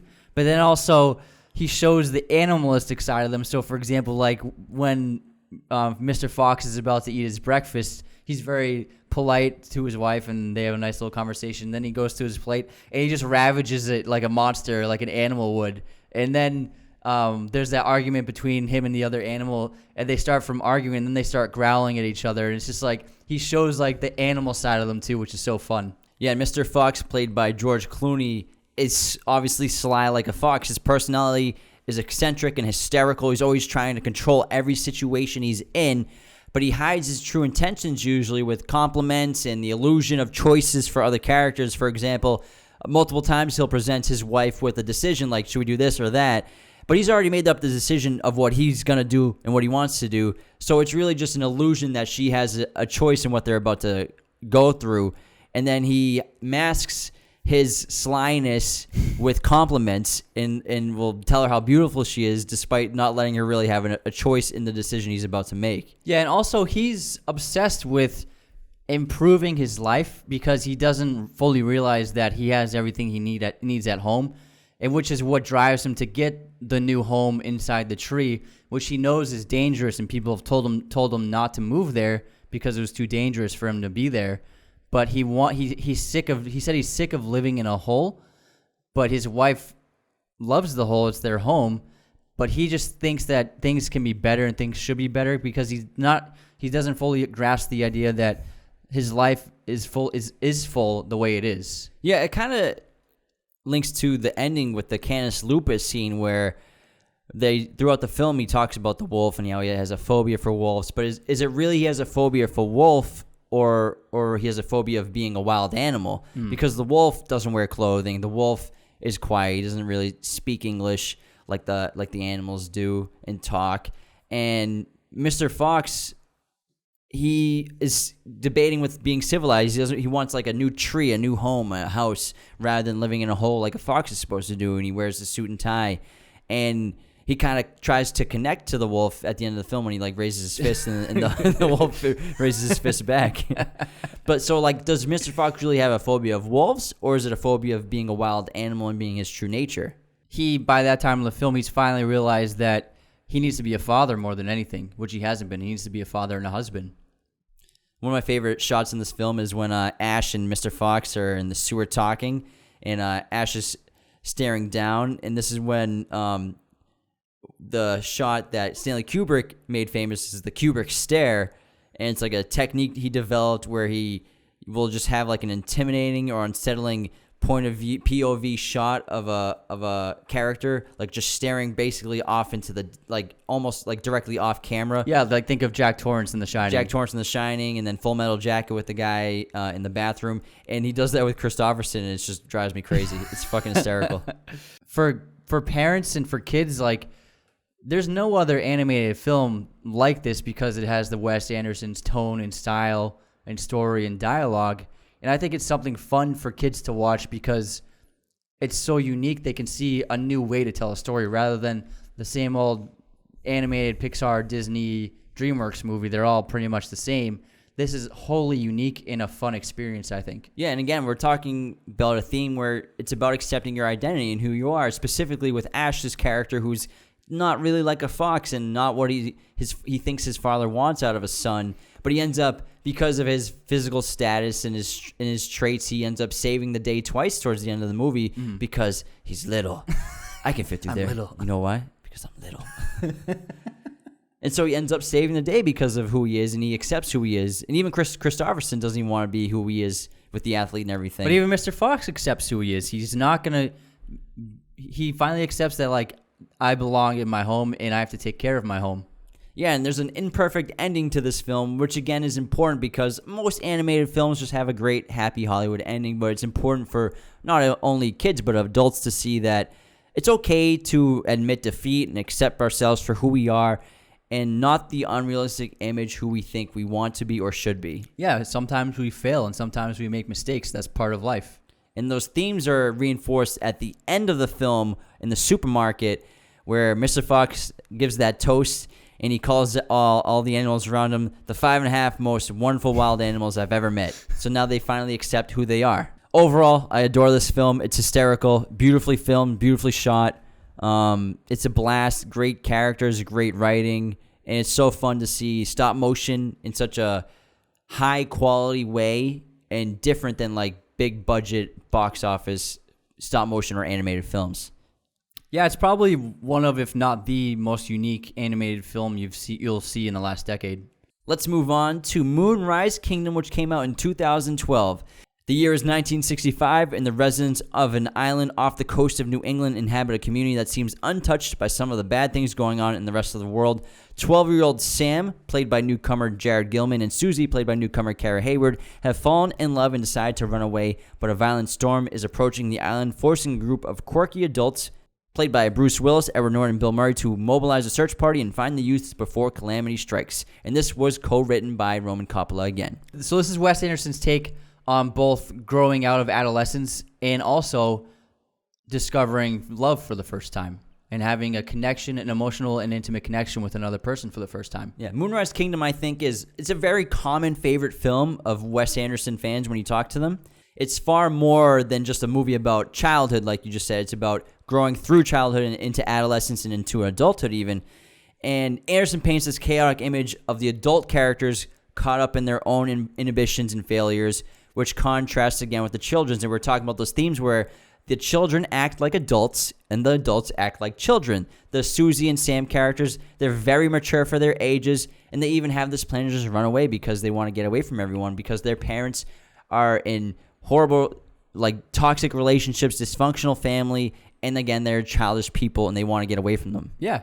And then with Moonrise Kingdom, I think that this is the film where Wes Anderson's trademark style as a whole, so every aspect of his style, from the camera work to the set design and the wardrobe and the writing, everything had finally become fully formed in this film. I think this is him hitting the Wes Anderson pinnacle of what it was as a film. Yeah, this was universally adored when it hit theaters. A lot of people really went out and saw this movie. Yeah, and so I think this is he finally solidified his voice as an artist with this movie. And we have a new big A-lister into the Wes Anderson world with Bruce Willis entering Wes Anderson movies. He ends up being one of the best characters of the films, and Bruce is naturally a funny guy, so it's awesome to see him in like a great comedy like this because he's funny in a lot of his action movies, but again, he kind of plays like a hero and a cop, but not like a big budget action hero like he usually plays. Yeah, and then this film I think has probably the most heavy use of insert shots than any of his other films, especially with Sam and Susie with their pen pals letters back and forth to each other, which is one of my favorite sequences of the film, where it's like, "Dear Susie, blah, blah, blah, blah. Dear Sam, blah, blah. Dear Susie, when? Dear Sam, where?" Yeah, it's great because a lot of you younger kids don't understand. We used to literally write letters to people, and the fun thing about it was it took so much time just to get like one response to something because you had to write it out, you had to send it in the mail, you had to wait for them to get it, you had to wait for them to write out their response, then put it in the mail, then you pick it up just to get a one like sentence remark or like a response. But Wes does it in a really funny way where it's just one word questions, one word responses, and he does it in quick cuts, so it's almost like these very formal text messages that they're sending back and forth. Yeah, it's a lot of fun. And he also used for the first time, so yeah, he's used narration before, but for this film, he broke the fourth wall for the first time, having that character narrate the film, speaking directly into the camera, speaking to the audience in several scenes. And there's actually a moment where it's nighttime and he's on the beach and there's a light shining on him, and then he finishes his narration and then he actually turns the light off on camera. Oh yeah, it's really funny. In this film, again, in a lot of his films, dysfunctional families, which you can't help but think, did this happen to him as a kid with his parents and maybe treating him with neglect? Because the accepting of responsibility is prevalent throughout the film with the adults. And Susie's parents borderline neglect her, and she constantly fights with her mother, and her father acts like he wishes he wasn't a father. Sam's guardians give up their parental responsibilities to Sam for all the trouble he's caused. And this movie brings up kind of this philosophical debate where do children owe their parents a debt for parents' clothing, feeding, raising them, protecting them with a house and putting a roof over their head? Or do parents owe their children a debt and responsibility for bringing them into the world when they had no control of being born? No child chooses to be born, so is there a moral contract between a parent and a child? But really, successful families are held together by love, not by moral contracts. What's interesting about this movie is this is his first period piece, and then after this he made Grand Budapest. The French Dispatch, also a period piece. So I think this is Wes discovered with Moonrise Kingdom, I think, that period pieces are where he's going to be making his films from now on. I highly doubt that Wes Anderson will make a contemporary film again. I can see that because he loves typewriters, bro. Yeah. Same thing with Paul Thomas Anderson. I don't see Paul Thomas Anderson making a contemporary film again, and probably Tarantino as well. So I think with Moonrise Kingdom, he fell in love with being able to not just create this fantastical version of our reality, but also to set it in a time period of the past. And I think he really excelled at it in this film. And so that's why I think Budapest and all of his films from now on will probably be period pieces. I can agree with that. Yeah. And the entire plot of this film basically rides on the shoulders of this new young relationship between these two kids. And if Life Aquatic, like I said, is Wes Anderson's take on Jaws, this is Wes Anderson's take on Romeo and Juliet. And the romance between Sam and Susie, it's incredibly endearing, it's powerful, and it's kind of so strong that it's out of the control of the kids' hands. And the parents are even blown away by how much they care for each other and the lengths they go to be with each other. Yeah. And Susie is this very passionate and raw person. She's angry with everybody. She gets in the fights at school. And she escapes her reality with her fantasy books. And when those don't become enough for her, I think that's why she decides to run away with Sam. And it's ironic that despite Susie being the one with a family, she has the emotional and social problems. She finds that book that the fridge where it's how to talk to your troubled kid. Yeah. But really, and it's ironic because she has parents, but Sam seems like an emotionally sound kid, but he was an orphan. This movie becomes extremely fun when these two finally hatch their plan and escape together. And it's this fun sequence where they're traveling together and they're a couple now. They've left their lives behind, and now they're going to be together forever, which is kind of how kids think, especially when kids get their first boyfriend or girlfriend. It's oh, we're going to be together forever, we're in love, but you barely even know each other. Yeah. And then they deal with the hurricane. I think that the impending hurricane is a metaphor for the transition from adolescence to adulthood, because Sam and Susie go through this intense transformation. They get married and everything. And due to the life experiences, they now act even more like adults, but they're forced to be separated. And although Susie hates her mother for the secret affair she has with Bruce Willis's character in the beginning of the film, she ends up having a secret affair with Sam that they keep hidden throughout the rest of the remaining of the film. Yeah. The hurricane, I agree with you, but in a different way, because what happens is after the hurricane takes place, it actually erases the beach where they had their little getaway from the physicality of the island, so it becomes washed up. And I think maybe that beach was their childhood, and now it's gone because of the hurricane. Yeah, in this film, it does have a happy ending to a sense, but it's not a completely happy ending. Of course, if you've seen it, Sam ends up being taken in by Bruce Willis's character. He takes him in and adopts him and accepts responsibility for him. And he has his own little police uniform. Yeah, it's hysterical. and then Susie's back home with her mother and her father and her family. But at the very last shot of the movie, she gives a smile, but it's not really a full wide smile. She just kind of accepts her life now. Overall, it's a beautifully shot film. It's hysterical. Great performances all around. Edward Norton's great in this movie as the scout leader. Yeah.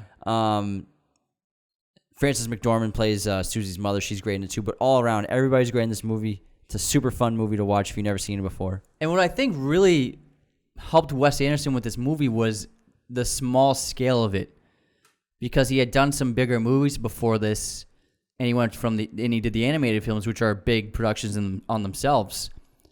And it's really fun to think that with this film, his movies had started making good money so he could get budgets, but this film, he only got a budget of $6 million, which is actually less money than he had for Bottle Rocket. So imagine putting these two movies up against each other. Just the production of Moonrise Kingdom looks like it's $50 million compared to Bottle Rocket. You know what I mean? Yeah. So because he learned so much from his previous films and he has finally developed his style in a fully formed manner, he's able to do so much with so little money. There are a few things about this film and a lot of Wes Anderson's films that people criticize. Specifically with Moonrise, people criticize his repetitive nature that he kind of incidentally uses, like the yellow tent, which is obviously in Royal Tenenbaums and everything. And the thing with Wes and a lot of unique filmmakers is I don't think they really care if they repeat themselves or if there are connections between their movies, because if you think about it, like a director as unique in a tour like Wes, his collection of films, again, they're not for everybody. They're their own universe, their own world. It's like if it was in a library, he'd have his own little shelf, and it would just be Wes Anderson films. Yeah. A lot of authors are like that. I mean, it's like Dr. Seuss, basically, with books, where no one makes books like Dr. Seuss. It has that unique vibe, and they're all very similar, but it's the same thing with movies, and I think people are a little overly critical of Wes Anderson for things like that. Yeah, I mean, yeah, there are things that are redundant in his films in a way, but I don't think it's a weakness. I enjoy those things because I've come to expect them because I love them so much. I love the quirkiness. I love the weird dialogue. I love the set design. I love the fairy tale quality of his films. And so I actually look for the Wes Andersonisms. I want to see the things. I want to see the insert shots. So I don't think it's a hindrance. Those are one of the highlights of going to a Wes Anderson movie. All right, moving on to the Grand Budapest Hotel, which was made in 2014. In the 1930s, the Grand Budapest Hotel was a popular European ski resort presided over by concierge Gustav H., played by Ralph Fiennes. Zero, a junior lobby boy, becomes Gustav's friend and protege. Gustav prides himself on providing first-class service to the hotel's guests, including satisfying the sexual needs of many elderly women who stay there. It's just funny to read. When one of Gustav's lovers dies mysteriously, Gustav finds himself the recipient of a priceless painting and the chief suspect in her murder. And this film was nominated for 9 Oscars and won 4 Academy Awards, including costume design, makeup and hairstyling, original score, and production design. So Grand Budapest Hotel is the pinnacle of Wes Anderson filmmaking. So he hit his stride with Moonrise Kingdom. His style had finally become fully formed and complete, but like we mentioned, the budget for Moonrise was only $6 million. With Grand Budapest, he got a big budget, and you got to see what that money can do for someone like Wes Anderson, where he created this incredible world of Grand Budapest, and because of his unique filmmaking style, it was exaggerated on a massive scale due to the ability to do whatever he wanted thanks to the money. Yeah, I think this is Wes Anderson's best movie in his entire career. Every aspect of his filmmaking is at peak level for Grand Budapest. The writing is wonderful. The script is superb. It's colorful, hilarious. It's wrapped in mystery and has a warm ending.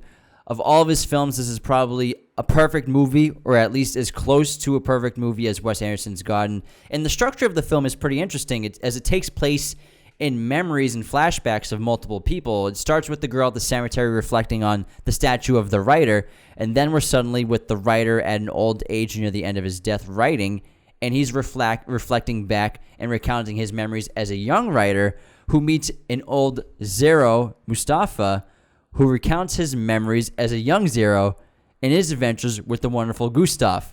So it's like a bunch. It's like Inception with memories. A memory within a memory within a memory. Yeah, it's kind of fun. In the structure of the film, we talked about it earlier. You said where the aspect ratio and the film used changes depending on the storyline. And so for the aspect ratio, he determined it based on what was popularly used for films at that time in American cinema. And so the aspect ratio changed to match that. So with the square 1:1 aspect ratio, that's because it was set in the 1930s, which was the silent film era. And then the widescreen anamorphic, that's because it was set in the 1970s. And then the final aspect ratio, which is like a traditional aspect ratio that we see now, is because it was set, I think, in the 90s. And Gustav, played by Ralph Fiennes, is easily the best part of this movie. Rafe is such a talented actor, and everybody, it's pronounced Rafe, even though there's an L in there. We've had a couple people call us out for this. It's pronounced Ralph Fiennes. I think it's because he's from Wales. He's Welsh. He's from England, but he has Welsh descent. His name's a Welsh name. And he's played so many iconic characters in his career, like Voldemort, and a lot of them are very serious and dark villains. English Patient, yeah. And it's really refreshing to see Rafe in a flamboyant and fun and humorful role like Gustav. I think this could possibly be my favorite Ralph Fiennes performance because he's so funny and memorable, and I think Gustav is one of Wes Anderson's best characters in his entire filmography, if not the best character, because the film only works because Gustav and Ralph Fiennes' performance is so strong. I honestly could not imagine another person playing this role to the effect of him. Absolutely not. Even great actors, I couldn't imagine someone else because he just has this amazing quality to be both astute and articulate, but kind of grotesque and extremely masculine and a little toxic, but also very polite and funny, but also harsh. And he balances like so many contradictions of behavior in a refined palette.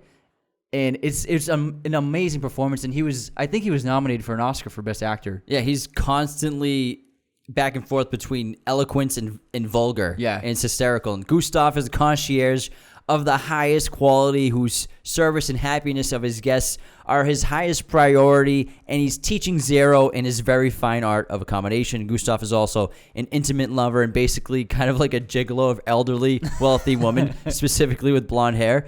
And he builds their trust later in the later parts of their lives, leading Madam, played by Tilda Swinton, who put on I think it was 5 hours of makeup just to play this role. And he's I think the most expensive makeup he's ever hired for the film. Yeah. She leaves Gustav a priceless painting, Boy with Apple, in her will. And Can't you see the resemblance? And this sets off a series of dramatic and hysterical events accounting the dispute between Gustav and the family who want the painting to be taken from Gustav and kept for themselves. Yeah.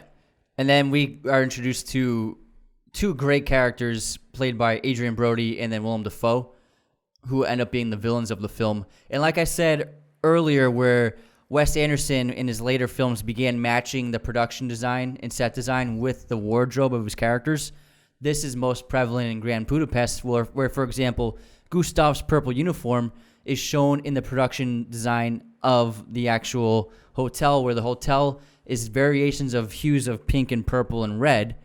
And in another set in the hotel is the bright red elevator, which matches perfectly with Tilda Swinton's red dress in that scene.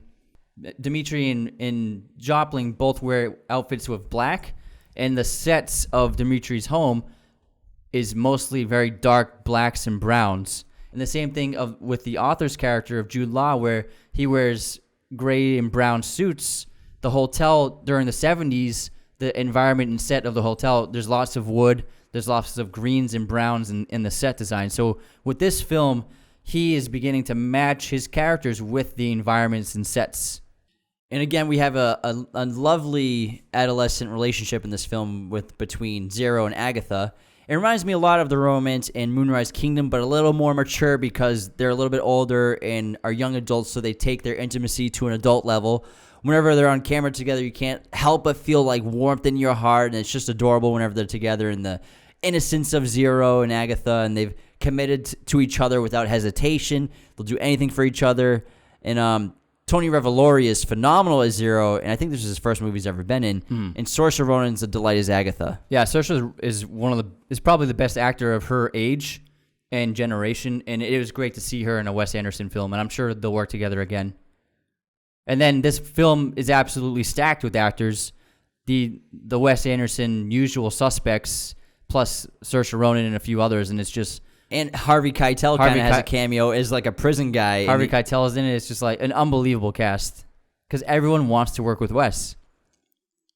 The dialogue in this film is, again, it's very sophisticated because obviously you have the eloquent Gustav talking all the time, plus the writer's very eloquent. Zero becomes an eloquent person when he's older. So it's a very sophisticated dialogue, but it's also silly and full of a ton of perfectly timed curse words. Yeah, and I think it might be Wes Anderson making fun of himself, and it could be a play with the critics of his, where Gustav will sometimes go on these very pretentious, eloquent rants, and then he'll just cut himself off and say something vulgar. Like on the train, he says he starts speaking in a beautiful manner about life, and then he just stops and he goes, "Oh, fuck it." So I think it's just him like poking fun at himself in a way. Of what's really cool is that they had a pretty large budget in terms of a normal Wes Anderson film for this, but he still found ways to shoot scenes that would have been impossible because they still didn't have the funding to do certain things. Now, for example, one of the train sequences, the first one where the train stops and there's that small outfit of soldiers that eventually come on the train, they didn't shoot that on an actual train. What they did was they built a really small set of the train cart with the table and the two seats, and that's all it was. It was like this small cart. It must have been like 5 or 6 feet wide. And they put this on a dolly track, and then they put the actors on the cart, and then they had just a few crew members pushing the cart on the dolly track to give the effect that they were actually on a train because they couldn't afford the train that day. That'll be good. So it's an amazing way that Wes Anderson finds really inventive and simple ways to shoot scenes that could be impossible to film. And Wes actually challenges the audience in this film with several acts of violence, again, goofy violence, but also multiple murders. There are a couple killings in this movie and a couple gory ones too, which you don't usually see in a Wes Anderson movie. Like there's a scene where the soldiers are fighting and they're all looking down, and one literally you just see him get stabbed in the chest. Yeah. And then Gustav gives a hilarious one-liner. Oh, he's like, I guess you call that a draw because they both die. Yeah, the violence in this is like, that's a very gory scene. It can be intense, and especially when Goldblum gets his fingers chopped off. I think Anderson finally got a taste for violence, but he does it in a very Wes Anderson way, where it's fun, it's but still funny. also kind of like off-putting at the same time. Yeah. But this is by far Wes Anderson's highest-grossing film. It ended up making $180 million worldwide, which blew all of his other films out of the water. And I just love Gustav, especially like you mentioned, his love of very old women. There's that scene where he's talking about Lady Madam, and he says, she was dynamite and sack, by the way. And then Zero's like, she was 84. And then Gustav's like, I've had older. He says like, when you get older, you start to enjoy the cheaper cuts. He's like, I enjoy that. It's more flavorful.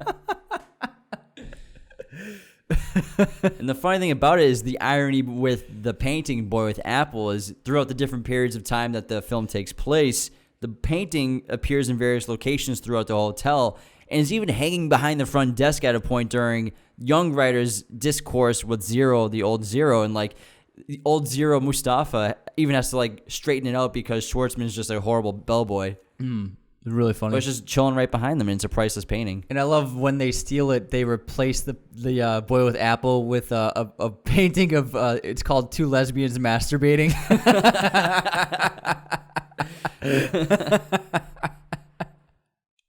Yeah, beautifully shot film. Again, it's probably Wes Anderson's best movie. If it's not your favorite, you can't deny. Filmmaking-wise, it's probably his best movie, and it's a blast every time you watch it. Yeah, and Alexander Desplat's score is phenomenal in this movie. It's so good.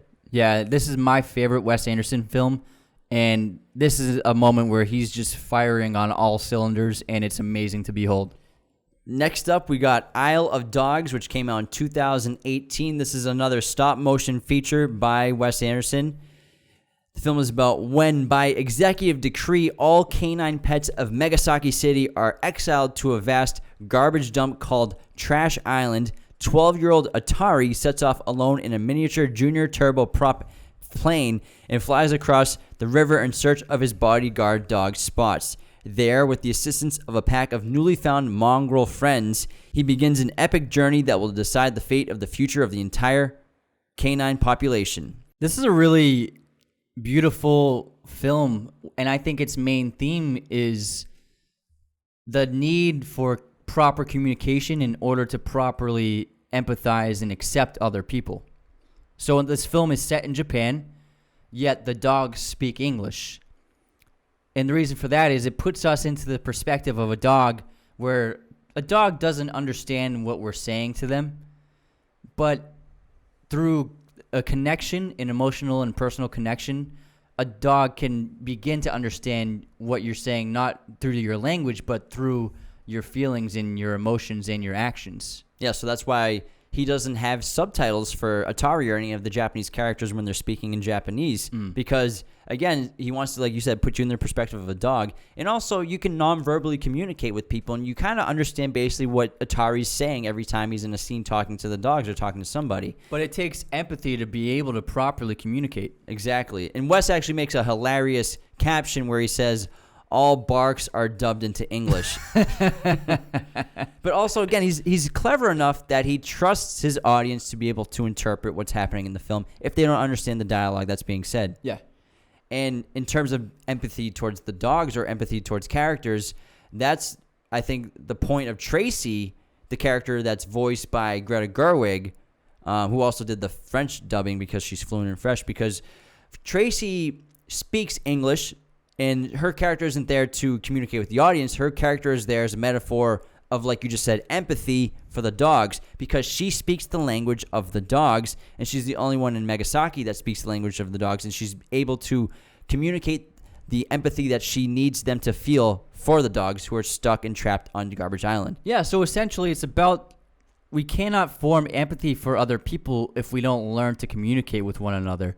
The reason why Atari, unlike anyone else in Japan, is the only person to go to the Isle of Dogs to get his dog back is because he was able to actually communicate with him, and through the communication, he empathized and grew to love his dog. So that's why he's the only person that ever attempted to go to the Isle. I think Wes Anderson took his motion capture filmmaking to a new level on this one, because Fantastic Mr. Fox is great, obviously, but there are some shots in this film with immense sets and a lot of characters, like the speech that the mayor Kobayashi gives.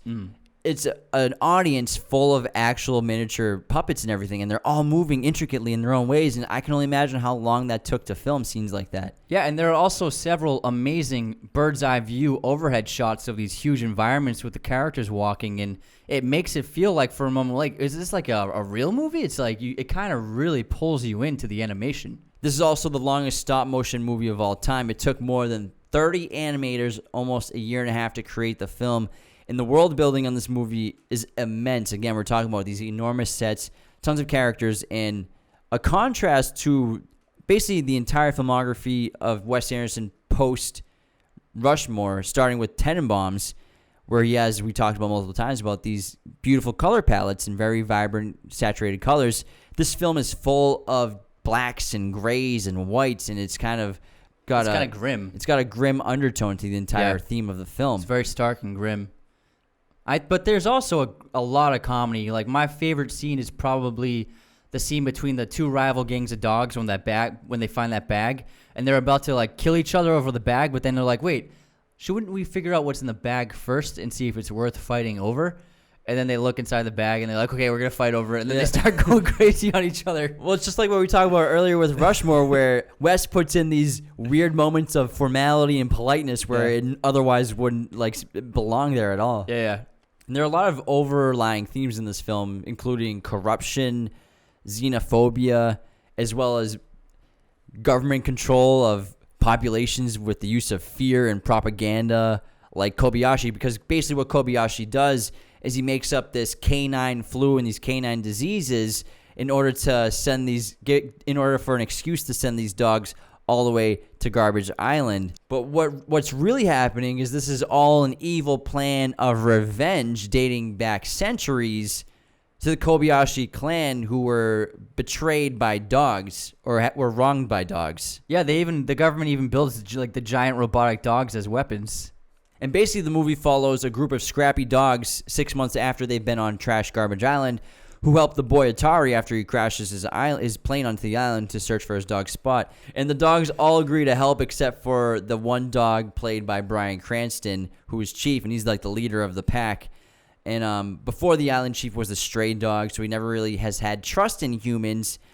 Even in Atari, he doesn't agree to help Atari until later on in the film, but all the other dogs do, so they stick together. And the interesting thing about Chief is later on throughout the film, once they help Atari find Spot, and so Chief, he's just a dog that's basically like covered in dirt throughout the beginning of the film, and then he gets a shower and a shampoo, and we find out that he's actually white and spotted, just like Spot, and then they're actually brothers. Yeah, they're long lost brothers. Also, another fun fact is Isle of Dogs. I'm sure a lot of people realize this is also sounds like I love dogs. Isle of Dogs. I love dogs. I love dogs. I like turtles. I like turtles. This film is a really beautiful film about the importance of communicating to form acceptance and empathy for other people, which is something that can be lacking nowadays. We're obviously going to tell you to go watch this movie if you haven't seen it yet. It's a really fun time. It's super interesting. A lot of great characters. If you love dogs, you're going to adore this film. They even had viewings where you could bring your dog along to the viewing. I love dogs. I love dogs. And so that's the last movie in Wes Anderson's filmography so far. Hopefully French Dispatch doesn't get pushed back any further because it was supposed to come out in October, but it got pushed back until May 2021. So unfortunately, we have to wait until next year to see that film. But he's also planning on starting production on his next film after that, which is supposed to be set in Rome. So the guy has a ton of ideas, and I can't wait to see what more he comes up with. Yeah, Wes is one of my favorite filmmakers working today, and you know when you go see a Wes Anderson movie, it's going to be something special and unique and like nothing you've ever seen before. And I look forward to seeing French Dispatch and whatever he comes out with next, because the magic of a Wes Anderson movie is unlike anything else. And you can guarantee that Bill Murray's going to fucking be in it. 100%. Thank you so much, everybody, for tuning into this episode 25 of Raiders of the Lost podcast. Please subscribe to the YouTube channel if you're here. Leave a comment, like the video, follow us on Patreon, become a supporter of us monthly. Spotify, Apple Podcasts, Google Podcasts, Amazon. Find us wherever you listen to podcasts today. Tell your movie friends about us. That's how we're growing, word of mouth mostly. We don't have a freaking budget at all, so help us get the word out for the show. Follow the TikTok, follow the Instagram, Raiders of the Lost podcast. We love you all so much for all the support. Hope you enjoyed this episode on Wes Anderson. Thanks for tuning in, everyone. Bye.